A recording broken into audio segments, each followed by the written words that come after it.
Magmahalan tayo. Ito ang aral na narinig ninyo nang sumampalataya kayo.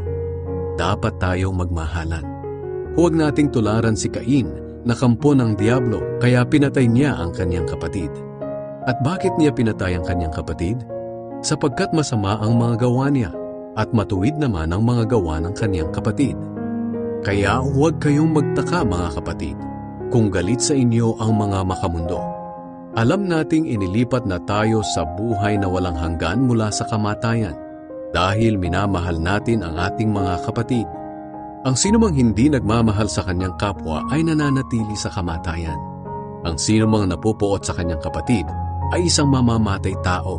At alam ninyo na walang mamamatay tao ang may buhay na walang hanggan. Sa ganitong paraan natin nalalaman ang tunay na pag-ibig.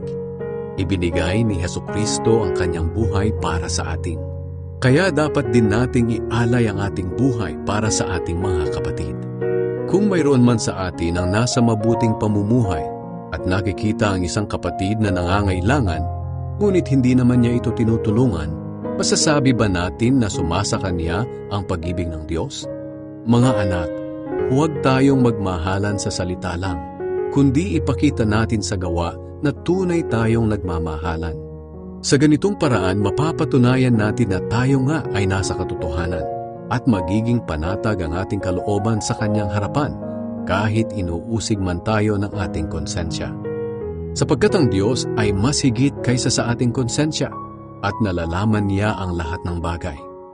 Mga minamahal, kung hindi tayo inuusig ng ating konsensya, panatag tayong makakalapit sa Diyos at matatanggap natin ang anumang hinihiling natin sa Kanya dahil sumusunod tayo sa Kanyang mga utos at ginagawa ang naaayon sa Kanyang kalooban. At ito ang Kanyang utos.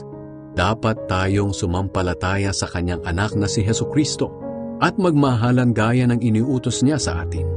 Ang mga sumusunod sa utos niya ay nananatili sa Kanya at siya'y nananatili rin sa kanila. At malalaman natin na nananatili ang Diyos sa atin sa pamamagitan ng banal na Espiritu na ibinigay niya sa atin.